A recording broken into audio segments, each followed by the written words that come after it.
Their forefathers entered the promise to receive power. Babalola hijack power, authority from his leaders.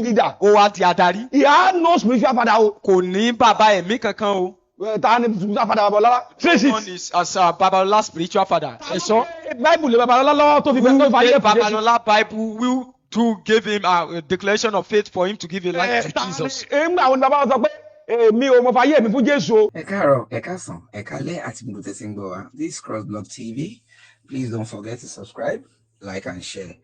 Wòlíì Nasri Israel tún ti jáde tóun lórí ọ̀rọ̀ wòlíì Ọ̀dẹ́dọ̀yìn àti bí wọ́n ṣe máa ń sọ ọ̀rọ̀ sí àwọn àgbààgbà nínú iṣẹ́ Olúwa. Wọ́n ní àwọn àgbààgbà yìí wọ́n ti ṣiṣẹ́ takuntakun gan-an. Wọ́n ní wọn kì í ṣàdédé lọ mú àwọn ọmọ ìjọ oníjọ bọ̀ àwọn tí wọ́n tiẹ̀ tí ìmọ̀ Ọlọ́run rárá náà máa ń pè sójú ìlànà yìí.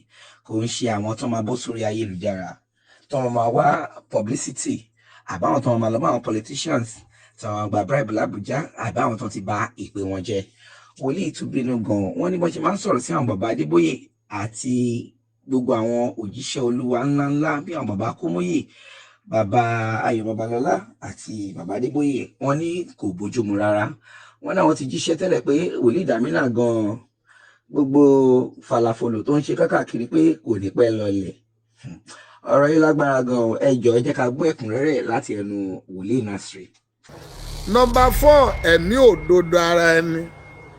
Number 5, ẹ̀mí ìṣinilọ́nà. Number 6, ẹ̀mí ẹ̀kọ́ ẹran ara. Number 4, ẹ̀mí àtakò, that criticism spirit. Bá mo wo mẹ́sẹ̀gì Ọ̀dẹ́dọ̀yìn láìpẹ́ yìí, ó lanu jáde sọ pé bàbá Adébóyè ní ìdò ìrònú padà. Ìwẹ́ ìtò jẹ́ ó dùn mí ni pé ní oṣù February Olúwa fi hàn mí pé ó gbé ìwé dání, ó kọ àwọn orúkọ tó fẹ́ máa sọ àsọtẹ́lẹ̀ oṣooṣù. Mo dẹ̀ sọ fún gbogbo ayé nígbà náà, ó ti tún sọ ti ijọ́ mẹ́rin sẹ́yìn báyìí. Àti bàbá Adébóyè ló kọ sí March, àmọ́ ẹni tẹ́ni ó tó kọ sí April. Kí ni mo fẹ́ lè sọ ni pé àwọn ẹ̀mí méje yìí inú ẹnikẹ́ni tí a bá ti rí ẹ̀rí pé ọmọ ọ̀run àpáàdì ni. Ó sọ láìpẹ́ ikọ̀ Ọ̀dẹ́dọ̀yìn ó ní ìtòsọ ni pé ó ní àṣírí tó ń tú, ó ní kò sí ẹ̀dá kan láyé àtọ̀run tó lè tú. Mo dẹ̀ rẹ́rìn. Ìyẹn ni pé ó fi ara rẹ̀ sí ipò Ọlọ́run. Ẹni tó dẹ̀ fi ara rẹ̀ sí ipò Ọlọ́run yìí, ẹ̀yin ọmọ Ọlọ́run, ẹ tó fi ara rẹ̀ sí ipò Ọlọ́run yìí, nínú ọ̀rọ̀ rẹ̀ ó ní àwọn ọmọ òun èé ṣe wòlíì, pé òun nìkan lòun ṣe wòlíì. Ó lóun wá gbé aṣọ garment, ó lóun wá gbé lọ sínú igbó orí òkè, wá lọ lọ́jọ́ méjì. Ó nígbà tó gbọ́ ọjọ́ méje ó lẹ́mí wá ẹ̀mí ó ní ẹ̀mí Ọlọ́run bóyá Olúwa wá sọ pé kóun lọ má sọ yẹn. Olúwa gbà sọ yẹn fún gbogbo àwọn ọmọ òun, ó ní gbogbo wọn wá di wòlíì.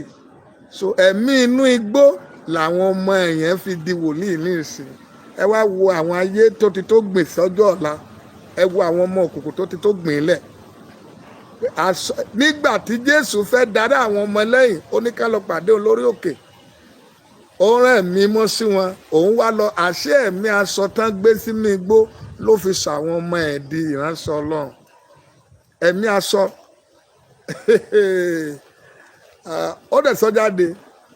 Ó tún mínísà lọ́jọ́ kan láìpẹ́ yìí Nájà, ó dẹ̀ ọmọ ẹ̀ tẹ fóònù ló fẹ́ gba máìkì, ó dẹ̀ ń tẹ fóònù nínú church. Ó dẹ̀ sọ pé bàbá Adébóyè nídìí ìrònú padà.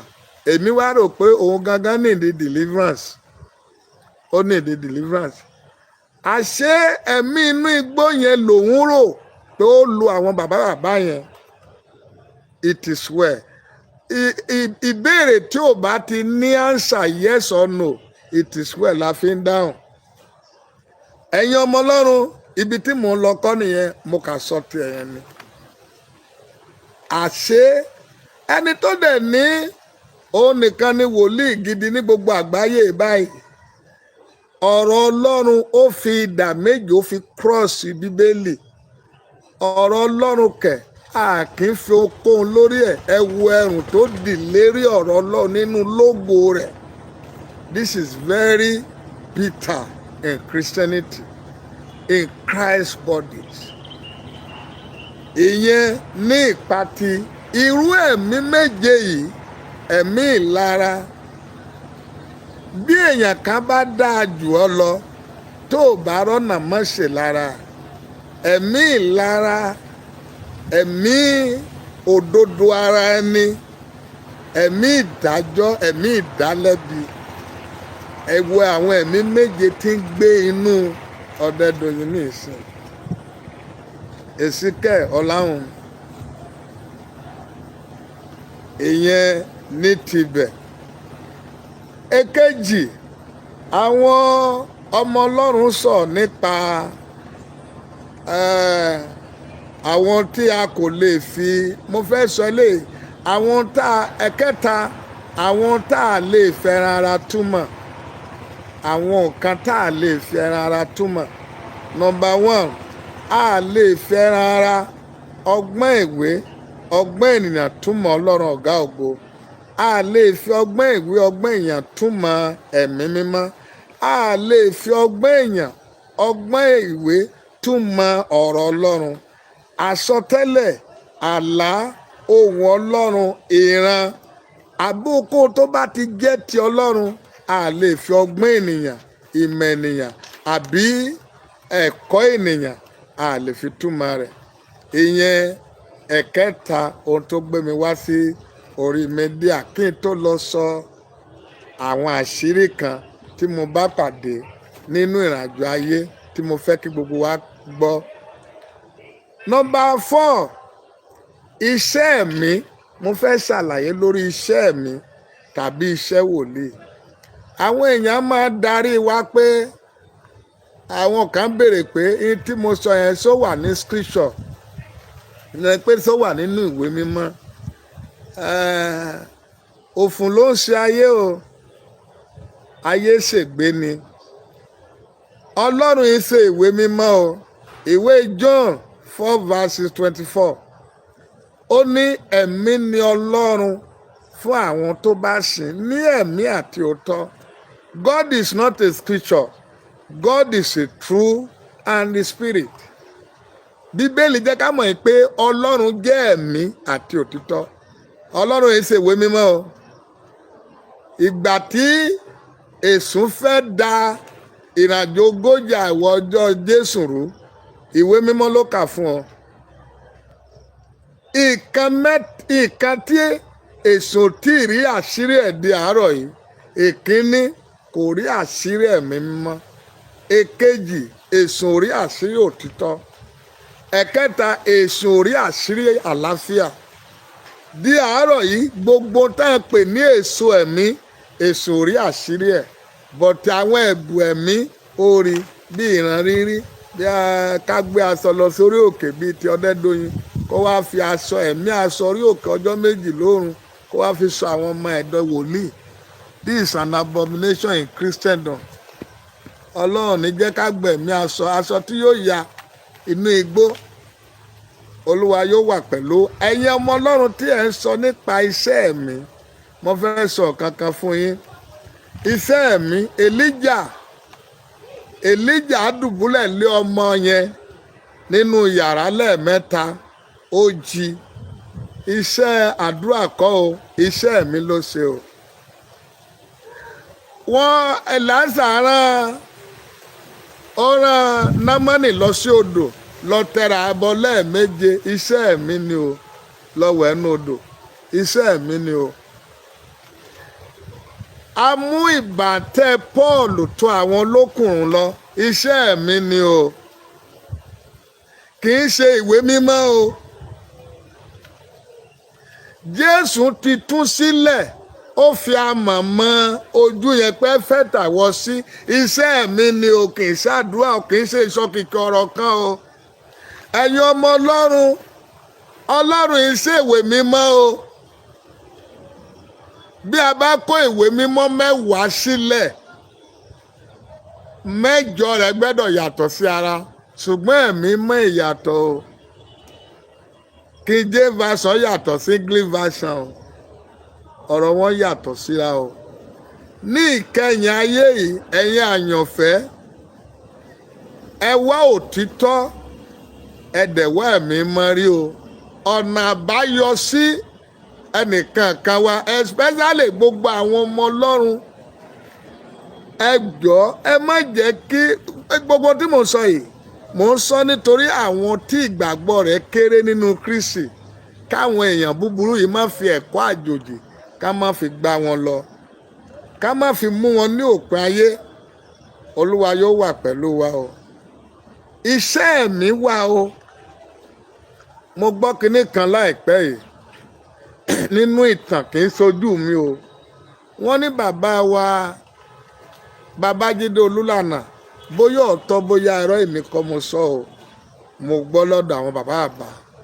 Wọ́n ní bàbá wa Olúlànà Babájídé ní ṣèṣì. Wọ́n lé aláboyún kan fẹ́ bímọ. Nígbà tó ṣe tí ò rọ́mọ yẹn bí. Wọ́n ní Babájídé wá ṣẹ́ ìgbálẹ̀ sí méjì. Ó wá lọ fi kan ojú ara rẹ̀. Ní lọ́gán yẹn ó dẹ̀ bímọ. Ẹ̀yin ọmọ Ọlọ́run, ẹ̀yin àyànfẹ́, kí ni ìtumọ̀ iṣẹ́ tí bàbá ṣe? Ìgbálẹ̀ jẹ́ ẹgba tá a fi ń nà jẹ́. Òṣùṣù ìgbálẹ̀ kẹ́sòrò iṣẹ́. Ó fi hàn yí pé ìtumọ̀ iṣẹ́ yẹn ni pé àjẹ́ ló de obìnrin yẹn kó má bímọ. Májẹ̀mú tá a dẹ̀ lè fi tú ilẹ̀ òun ni ẹgba àjẹ́, ọwọ̀, òṣùṣù ọwọ̀. Iṣẹ́ ẹ̀mí wà o. Ṣùgbọ́n ní àkókò yìí bíi pé àkókò tá a wà yìí àkókò the Bible say ni àkókò ẹ̀tàn. And ó dẹ̀ dáa torí ní ìbẹ̀rẹ̀ ayé Ọlọ́run ló kọ́kọ́ rule àwọn ọmọ Ísírẹ́lì àwọn ọmọ Ọlọ́run. Ìgbà tí ó yá a kọ Ọlọ́run sílẹ̀. Ọlọ́run tó rán Jésù wá. Ìgbà tí Jésù wá tán a tó sọ pé Ọlọ́run là ń wá. A tó kọ Jésù. Ìgbà tí Jésù ń lọ báyìí Jésù ń wá fún wa lẹ́mìí mọ́. Nígbà tí Jésù fún wa lẹ́mìí mọ́ tán tó ràn dá wa fẹ́mi mọ́ ayé bá a sọ pé ọ̀rọ̀ Ọlọ́run làwọn tó nídìí. Ọ̀rọ̀ Ọlọ́run dá o ṣùgbọ́n ẹ̀mí mọ́ ó ṣe pàtàkì o. Olúwa yóò wà pẹ̀lú wa. Kì í ṣe ẹ̀mí tàbólì ká o. Kì í ṣe ẹ̀mí ká kọ ìwé ká máa fi sọ̀rọ̀ condemnation o. Olúwa yóò wà pẹ̀lú wa. Ìyẹn ní àlàyé nípa àwọn tó béèrè pé ṣé a rí iṣẹ́ báyìí ní inú ìwé mímọ́. Ìyẹn ti ìwé mímọ́ àti iṣẹ́ mi. Eléyìí nípa ti àwọn bàbá wa nígbà tí wọ́n máa kọrin kan ní ìgbà ayé àwọn bàbá wa àwọn Celestia máa kọrin. Wọ́n ní Celestia tanná ògo rẹ̀ ìràwọ̀ yọ lókè. Bàbá Sọ́fà tanná ògo rẹ̀ ìràwọ̀ yọ lókè. Ẹ wá wò bó ti lẹ́wà tó, ẹ wá wò bó ti lèyìn tó. Ìgbà táwọn kọ yẹn lọ àwọn kérúbù wa kọ tiwọn wọ́n wá kọ tiwọn wípé èmi kò lè gbàgbé Mósè orí mọ́ àti kékeré máa iṣẹ́ Olúwa orí mọ́ ó sì tún dàgbà sínú Jésù orí mọ́ ládé. Ìgbà tí àwa ṣèèṣì máa kọ tiwa àá ṣèèṣì wá kọ wípé mo fara mọ́ Ọlọ́run bàbá lọ́lá mo fara mọ́ Ọlọ́run àpọ́stélì ọ̀nà yẹ̀yẹ́ mi ò mo fara mọ́ Ọlọ́run bàbá lọ́lá ìyè rẹ̀ omi bàbá lọ́lá olómi. Ìyẹn ní ìsín làwọn èèyàn wá ń kọ̀ dé mọ́ bàbá yẹn. Omi ìyè tí Babalọ́lá tí wọ́n dẹ̀ kọ ìwé John orí ìkeje ẹsẹ̀ 38 sọ pé kíyèsí bí a bá gba òfin Ọlọ́run nínú wa ni omi ìyè yóò ti máa sun jáde. Dàtí Jésù ni omi ìyè. àwa tí a ní Jésù ló lómi ìyè. Àwọn bàbá wa nínú ìjọ ṣèèṣì tán criticize orin yẹn. Wọ́n pé Jésù ló lómi ìyè. Wọ́n misquote Bíbélì ni. Jésù kì í so lómi ìyè. Jésù gangan lómi ìyè. Àwa tí àwọn bàbá ìtàn bá fi Jésù hàn ayé, àwọn náà ló lómi ìyè. Ọ̀dẹ́dọ̀yìn tó bá jẹ́ pé Jésù ló fi hàn ayé, olómi ìyè náà ni. Bọ̀ bíi pé àwọn tó criticize kì í ṣe Kristi ni wọ́n fi hàn ayé. Ẹ wo bá ṣe turn Bíbélì upside down. Wọ́n wá pe Jésù ló lómi. Jésù fún ara rẹ̀ gẹ̀ lómi ìyè. Ẹ wo bí tí ẹ̀kọ́ ẹran ara ti fọ́ ìjọ tá ti bàjọ jẹ́. Olúwa yóò wà pẹ̀lú ẹ̀yin tí ẹ̀ ń gbọ́ mi. Kí n tó parí, mo fẹ́ kí ẹ bá mi fi fọ́nrán yìí ránṣẹ́ sí àwọn ọmọ Ọlọ́run. Mo fẹ́ sọ ìrírí mi kan méjì tí mo ní láyé tí mo torí ẹ̀ fẹ́ jẹ́ kí ẹ bá mi fi ránṣẹ́. Ẹ gbọ́ ìrírí yìí. Ní ọdún kan mo wà ní odò ọwá, mo ń ṣe ìsọjí. Mo fẹ́ bẹ̀rẹ̀ ìsọjí. Ìkan nínú àwọn bàbá wa aṣáájú ló hẹ̀dì ìjọ nígbà náà. Bí mo ṣe fẹ́ gba máìkì báyìí, bàbá yẹn wá sọ fún mi ní orí ọ̀tà bí mo ṣe gba máìkì pé prophet ẹ sọ fún church wípé church ní ìdí owó. Ẹ sọ fún church pé Olúwa sọ wípé church ní ìdí owó. Òtútù pa mí, mi ì mọ tí mo fẹ́ sọ. Bó ni mo ti máa wá fi ohun ènìyàn sọ ìran fún church ní kúkùn yìí. Mo wá pe àdúrà ọpẹ́ kan, mo wá ní kí bàbá ẹ gba máìkì pé mo fẹ́ lọ tọ̀, ìgbẹ́ gbọ̀n mi. Mo wá jáde lọ sínú toilet. Mo wá bẹ Ọlọ́run pé Olúwa, mo ti pàdé ìdánwò tó lágbára nínú iṣẹ́ Olúwa. Ìgbà tó dẹ̀ pè mí, ó sọ pé mi ò gbọ́dọ̀ fohùn ènìyàn sọ̀rọ̀, mi ò dẹ̀ gbọ́dọ̀ gbéraga, mo dẹ̀ gbọ́dọ̀ ṣọ́ra fún àwọn èèyàn 5. Òfin 3 tó kà fún mi yẹn nìyẹn. Ará ìlú òyìnbó, ọ̀kàwé, olóṣèlú, obìnrin àtolówó. Òfin 3 tó kà fún mi yẹn pé mo gbọ́dọ̀ kíyèsára láàárín àwọn èèyàn 5. Mi ò gbọ́dọ̀ gbéraga, mi ò sì gbọ́dọ̀ fi ohun ènìyàn sọ. Mo ní wàhálà ti dé ní ìsìn. Níbẹ̀ lolúwa ti ní kí n padà sínú church. Kí n tó dé church pé òun máa sọ tí wọ́n sọ, òun á fi sẹ́nu mi. Nígbà mo máa gba máìkì báyìí, ẹni tó láyé àtọ̀run fọhùn jáde nínú mi pé gbogbo ìjọ ẹ pẹ̀lẹ́ o. Olúwa bá bàbá sọ̀rọ̀ pé àwọn ní ìdí owó. Bàbá wa sọ fún mi pé kí n sọ fún yín pé ìjọ ní ìdí owó. Bí bàbá yẹn ṣe pàtẹ́wọ́ fún mi nìyẹn, mo wá rẹ́rìn. Kí mo fẹ́ fàyọ ń bẹ̀, ibẹ̀ kọ́ ni mo ti fẹ́ dúró. Gbogbo ẹ̀yin ìránṣẹ́ Ọlọ́run lórí mídíà tí ẹ torí pé tí ó jẹ́ pé èèyàn ló ń fi iṣẹ́ rán yín, kì í sọ Ọlọ́run.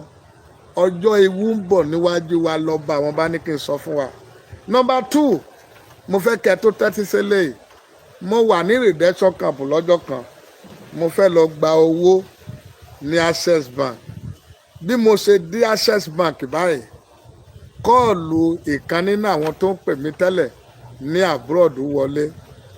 Mo wá jáde nítorí pé mi ò mọ̀ pé ṣe ó fẹ́ pín ìmọ̀ àtọ́lọ́run níyà. Ó ti kọ́kọ́ sẹ́ǹdì 50,000 kan fún mi. Later ó ti sẹ́ǹdì owó kan fún mi bóyá 120 tàbí kankan. Ó wá pè mí, mo rò pé bóyá prayer partner mi mọ̀ pé ó fẹ́ rán mi ní iṣẹ́ ikú. Irú eléyìí tí àwọn Ọ̀dẹ́dọ̀yìn jẹ́ yìí. Ló wá pè mí wípé prophet, mo rí nǹkan tí mo sọ bí ọdún 4 sí 5 sẹ́yìn ni.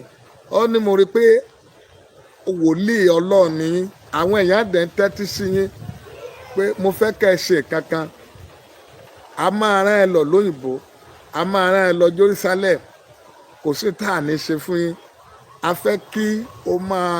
fẹ́ kí o sọ tẹ́lẹ̀, kí a dẹ̀ fún ẹ lówó ká lọ ṣáàbì kankan kẹ́ lọ dá sí ìgboro Ìbàdàn, Adó àbí Èkó, ká ṣe kẹ́ẹ̀dẹ̀ wá fi àsọtẹ́lẹ̀ tí láti ba àwọn kan jẹ́ mo ní mo ti gbọ́ sà obìnrin ló ó ní gúrùpù wọn yẹn ó tó dárúkọ ẹnìkan nínú àwọn ẹgbẹ́ Yorùbá Nation mo rẹ́rìn mo ní mo ti gbọ́ mo lémi náà máa ṣe prógrámù ní orí mídíà ní ọ̀la bí mo ṣe wá sórí mídíà ni bí mo ṣe wá sọ òfin mẹ́ta tọ́lọ́run fi rán mi mo wá pòwe fún mo wá fi mẹ́sẹ̀gì yẹn ránṣẹ́ sí bó ṣe block line mi ni irú iṣẹ́ ìránṣẹ́ yìí ni Ọdẹ́dọ̀yìn jẹ́ fún orílẹ̀-èdè ní ìsìn torí pé wọ́n fẹ́ máa gbé lọ Jerusalem wọ́n fẹ́ fún lówó ló fi ń ba iṣẹ́ ìránṣẹ́ ayé jẹ́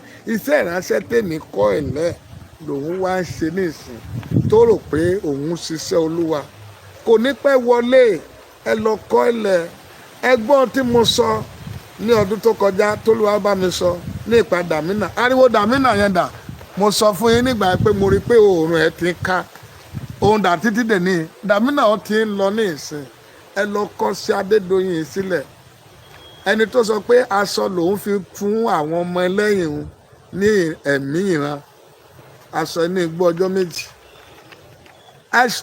Ọdẹ́dọ̀yìn ẹ yí padà ìdájọ́ ń bọ̀ lórí rẹ̀ àti àwọn ọmọ wòlíì tó fi aṣọ sọ di kínní that is àwọn àṣírí kan tí mo rí tí mo kà lẹ́nà àjọ ayé nìyẹn finally mo fẹ́ pe àkíyèsí Peter kékeré Fatima ní US mo fẹ́ pè sí nǹkan kan one pásọ̀ ní CAC lẹ pera yín ṣùgbọ́n nígbà tí mo lọ wo àwòrán yín ẹ dẹ̀ sọ pé ẹ kì í sọ máa lè CAC nígbà tí mo lọ wo àwòrán yín mo rí wípé aṣọ àlùfáà ọ̀run àpá ìdì tí àwa ìjọ CAC ti kánṣu nígbà tí bàbá láyé àwọn bàbá Ọbáfẹ́mi tá ti kánṣu tí bàbá Olúṣèyẹ ti kánṣu mo rí pé ìmí pọ́pù ìmí ìkíní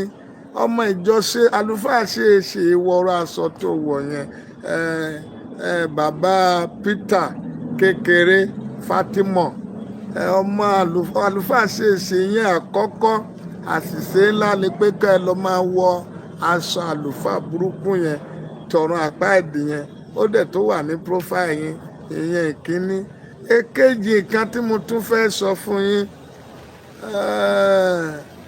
ẹni tó jó ilé ò bá sọ̀rọ̀ ẹni tó kọjá níwájú ilé tán jó òun ló sódìdí prógráàmù fún Peter ò bá ronú padà àgbàlagbà nìyí kí nìdí tí mo fi sọ bẹ́ẹ̀ ni pé bàbá Ìsíkáyà àti bàbá Ọdẹ́jọbí àtàwọn bàbá tẹ́wì èmi ò wá oyè lọ́dọ̀ wọn lẹ́nìí tí mo bá ní mo fẹ́ oyè lẹ́nìí wọ́n fún mi ni o bàbá Ìsíkáyà jẹun kùn gbé fún mi o ó mu pẹpẹ síìpù kùn gbé fún mi lórí òkè fún ọ ó ṣe ó nawọ́ mi sókè nù sọjí o mo mínísà tán mo fún mo dẹ̀ lọ káàkiri ó dẹ̀ rán mi káàkiri èmi ìwà kankan lọ́dọ̀ ẹ̀ èmi àtàwọn bàbá ò dẹ̀ ní ìṣù kankan bùí pé bí wọ́n ṣe ń ṣe ìjọ yìí kí wọ́n tún ìjọ yìí ṣe mo dẹ̀ dúpẹ́ lọ́wọ́ Ọlọ́run pé bàbá Ìsíkáyà yìí ó sọ lórí òkèèrè òní oṣù tó kọjá yìí pé ẹ̀mí mọ́ ti lọ ní ìjọ yìí májẹ̀mú àti dalẹ̀ májẹ̀mú pé ká dá padà pé òun ní sọmọ ìjọ ṣùgbọ́n lọ́ọ́ mú wá wọ ìjọ yìí igbe tí mo dẹ̀ ké t'Olúwa torí ẹ̀ gbé mi dìde dídá ẹ̀mí mọ́ padà ìsọjí àti ìṣọ̀kan ọ̀tẹ̀ bá mi jà fún mi Ọlọ́run dẹ̀ tó lo bàbá Ìsíkáyà ó tó sọ jáde lérí o kékeré bàbá wa Peter kékeré Fatima ṣe bẹ́yìn náà lọ ẹ lọ gọ́gù ẹ ìyẹn ìkejì ní tí mo fẹ́ sọ fún yín ẹni tó dìídì dá wàhálà sílẹ̀ ìgbà tí Ọdẹ́dọ̀yìn tó bá Babalọlá jà tó bá CAC jẹ́ ó jáde kó wá kọ̀rẹ́ẹ̀tì ẹ̀ wàhálà tí wọ́n fi kan bàbá Ìsíkáyà ó kọ̀rẹ́ẹ̀tì ẹ̀ èmi ló wá ń bú lórí mídíà it is well Ọlọ́run dáríjì yín o when finally ní tí mo kà lè sọ fún yín ni pé ẹ ní ìdìrònú padà torí tó bá mo rí pé ará ìlú òyìnbó yìí ṣe wọ́nranwọ̀nran never àwọn ará ìlú òyìnbó wọn ẹ̀ ń ṣe wọn àwọn wọn ẹ̀ ń ṣe olórí burúkú. They are intelligent people. They don't just come to media and useless and molest themselves. Bí o bá dẹ̀ rí i pé ìlú òyìnbó ti gbé yín ṣépè pé o pẹ̀lú àwọn tí ayé rẹ̀ ti bàjẹ́ nílùú òyìnbó padà wá sí Nàìjíríà kó wá máa bọ́dẹ̀ doyin ṣe wèrè tó ń ṣe lórí mídíà bíi máa bọ̀ ń bì ibi làwọn ti rí àwọn wèrè tó kún orí mídíà wájú òní wọn ń bì ará ìlú òyìnbó níbi tá a ti ń ṣiṣẹ́ 3 4 torí wọn pé ni wọ́n wá lọ gbé iPad sójú lòun wo wá wẹ̀yìn wo wẹ̀yìn lè tẹ̀tẹ̀ wá nanu ọ̀rọ̀ sí mi kí ni ní ọjọ́ orí náà wàá jù mí mi ò lè bá a sọ̀rọ̀ torí bóyá ó ti tán lọ́wọ́ yín torí a gbọ́ nínú àwọn kan pè mí àwọn tó sẹ̀ǹdí fọ́tò mẹ́sẹ̀gì ẹ sí mi wọ́n ní kí n bèè pé mélòó lọmọ ìjọ tó ní láti gba kòrónà wọ́n ní kí n béèrè achievement tó ṣe even marriage ẹ gbogbo náà sọ fún mi pé kí n lọ wo ìgbéyàwó ẹ kí n wò gbé ayé ẹ pé kí n wò ọ́ but we thank God èmi ò nídìí gbogbo tá a sọ yẹn tèmi ni pé Ọlọ́run á bá ọkàn yín pàdé bàbá ó dẹ̀ sọ pé ẹ̀ṣẹ̀ tí mo ṣẹ̀ pé immature even Paul fún ara ẹ̀ sọ wípé nígbà tí mo wà ní èwe mò ń hùwà bí èwe mẹ́sẹ̀gì kan wà ní ọdún 10 sẹ́yìn lọ́dún 5 sẹ́yìn mi tó lè bí mo bá fẹ́ mi lè ṣe mọ́ nìṣín mo ti tó mature kọjá bẹ̀ lọ ọ̀pọ̀lọpọ̀ nǹkan tí mo wá àdírẹ́sì ó ju bẹ́ẹ̀ lọ bọ̀ mo kà wó pé mo ti mature jù bẹ́ẹ̀ lọ kẹ́kìn àdírẹ́sì tó bá jẹ́ tẹ́lẹ̀ ni máa fọ́ gbáyányán máa da gbogbo ẹ̀rú bọ́ọ̀tì ojoojúmọ́ lèèyàn ń kẹ́kọ̀ọ́ sí. When we are talking mature it's not we downgrade or we standard that person. Immature bàbá Adébóyè ṣe mẹ́sẹ̀gì kan ní ọdún púpọ̀ sẹ́yìn táwọn èèyàn criticize ó wá sórí mídíà ó ní òun sọ́ọ̀rì pé èèyàn lè kì í ṣe táàtì ló gbé èèyàn lọ sọ́run. Bàbá Kúmúyì ṣe àwọn mẹ́sẹ̀gì kan tó sọ pé kí gbogbo á lọ máa fọ́ tẹlifíṣàn nígbà yẹn ní 80s ní ìsín tẹlifíṣàn ló kó gbogbo akáàkiri ló wà lọ́wọ́ òun fún ara àti gbogbo wa ń lò there is a time of mature and immature ìwọ náà pàápàá mature you are not mature enough èyí tí o ti ṣe náà tó bá tó dàgbà sí ìwọ náà tó regret pé èmi náà bí mo ṣe tó dá ẹ lóhùn yìí tí n bá tó pẹ́ mo tó lè wọ́ pé kí ni mo dá kékeré lóhùn sí pé kò yẹ kí n dá lóhùn that is what we are calling mature ojoojúmọ́ lèèyàn dàgbà nínú ẹ̀mí bíbélì fún ara rẹ̀ sọ pé ìdàgbà sí nínú ẹ̀mí kì í ṣe lẹ́ẹ̀kan ṣoṣo ìwọ sọ pé ẹ̀ẹ̀kan ṣoṣo lèèyàn máa ń dàgbà nínú ẹ̀mí ẹ̀ka bíbélì o Ọlọ́run kó dáríjì yín o and finally ẹ̀yin kan máa ń sọ nínú Christianity pé Paul ò ní mentor àṣìṣe lálẹ́ ṣe o ayé gbogbo Christianity tó bá ń sọ pé Paul ò ní mentor ayé ẹ ti bàjẹ́ o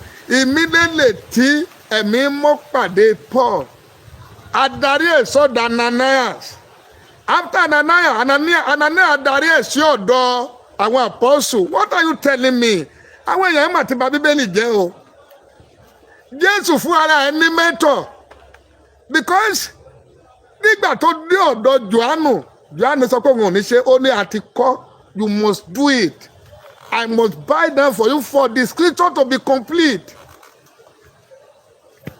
Tó bá dẹ̀ ti jẹ́ Jòhánù lẹ́sọ pé kò ní mẹ́tọ̀ Jòhánù ní mẹ́tọ̀ o torí bàbá rẹ̀ àlùfáà ni ìyá rẹ̀ wòlíì ni so wòlíì ló bí Jòhánù bàbá rẹ̀ àlùfáà ni so they are mentor for him Mósè dẹ̀ ní mẹ́tọ̀ àná Mósè fún ara rẹ̀ mẹ́tọ̀ ni Bíbélì sọ pé kí náà pè ní mẹ́tọ̀ ni tó gáìdì èèyàn báwo lẹ́yìn Christianity ìgbàlódé tẹ́ bà Bíbélì jẹ́ yìí Ọlọ́run má dáríjì yín o ọ̀run àpáàdì máa wà níwájú yín tẹ́ ẹ̀ bá yí padà o ẹ máa ti wọ ọ̀run àpáàdì tán o. Ohun tí mo fẹ́ sọ fún yín nìyẹn eléyìí fún àkíyèsí fún CAC kò yẹ kí n sọ ọ̀rọ̀ CAC mọ́ ọ̀rọ̀ tí mo fẹ́ sọ yìí but mo sọ̀rọ̀ láti sọ mo kà fẹ́ pe àkíyèsí àwọn bàbá wa bàbá ẹ̀sọ́ Ọládélé àti àwọn bàbá sí àkíyèsí mẹ́ta kan. Number 1 bàbá Ọládélé yọ àwòrán Babalọ́lá ó yọ kúrò nínú Sunday school wa ó yọ àwòrán Babalọ́lá ó yọ kúrò nínú kàlẹ́ndà ìwàásù tí Ọdẹ́dọ̀yìn ṣẹ̀ṣẹ̀ ń wà nípa ká má lọ bẹ́rì Babalọ́lá pé ẹni tó bá ti lọ bẹ́rì Babalọ́lá olófà tó sí ní ọkọ̀ ọ̀run bàbá ẹ̀sọ́ Ládélé ló lé foundation rẹ̀. Ìwàásù tí Ọdẹ́dọ̀yìn wà ní ìsìn tó sọ pé ká má kọ orin olómi ìyè bàbá wa ẹ̀sọ́ Ládélé ló lé foundation rẹ̀. Ẹ lọ wò lórí mídíà ibẹ̀ ló ti rí. Mo kà wá bẹ gbogbo èèyàn ọmọ ìjọ ṣe ẹ bá àwọn bàbá wa sọ̀rọ̀. Àwọn ló ní ilé yìí. Ẹ má jẹ́ kí a wó ìjọ yìí nínú ẹ̀mí. Táìmù la ní ìgbà yẹn bàbá wa Lágúnjú sọ wípé ká ṣẹ́tù ìjà ní ṣèèṣì. Ẹ̀gbọ́n tí bàbá Akínọ̀sún ó lóun fẹ́ lo tẹ́nà òun ó ti lò tán báyìí o gbogbo wa náà látún kúrò ń bẹ̀. Ẹ má jẹ́ kí ẹ bá àwọn bàbá wa sọ̀rọ̀ káyé wàásù tí ó lọ criticism ẹ̀mí méjì àkọ́kọ́ ẹ kó má wọnú ìwàásù wọn. Èmi ò gàn wọ́n o èyí tí mo ti ṣe sẹ́yìn yàtọ̀ sóhun ló amúdẹ̀ ti bẹ̀ ṣùgbọ́n ká má ṣe ohun tí àwọn máma wa bá ẹ wo ohun tí Ọdẹ́dọ̀yìn lọ sí ní ìsìn ìgbà ẹ wo ohun tó ń sọ sí wa. Ẹ ronú ìyẹn tibẹ̀ wọ́n ṣe kinní kan ní pastor conference ní ọdún tó kọjá nígbà tí bàbá Ọdẹ́jọbí mínísítà tán wọ́n pe pastor Christley ní Ẹdó kó wá gbàdúrà lé orí àdúrà general superintendent CAC worldwide nígbà táwọn regional wà nígbà tó débẹ̀ báyìí tó ló bẹ̀rẹ̀ sí náà Holy Ghost kò sí yẹn ní CAC ìjọ wáyé.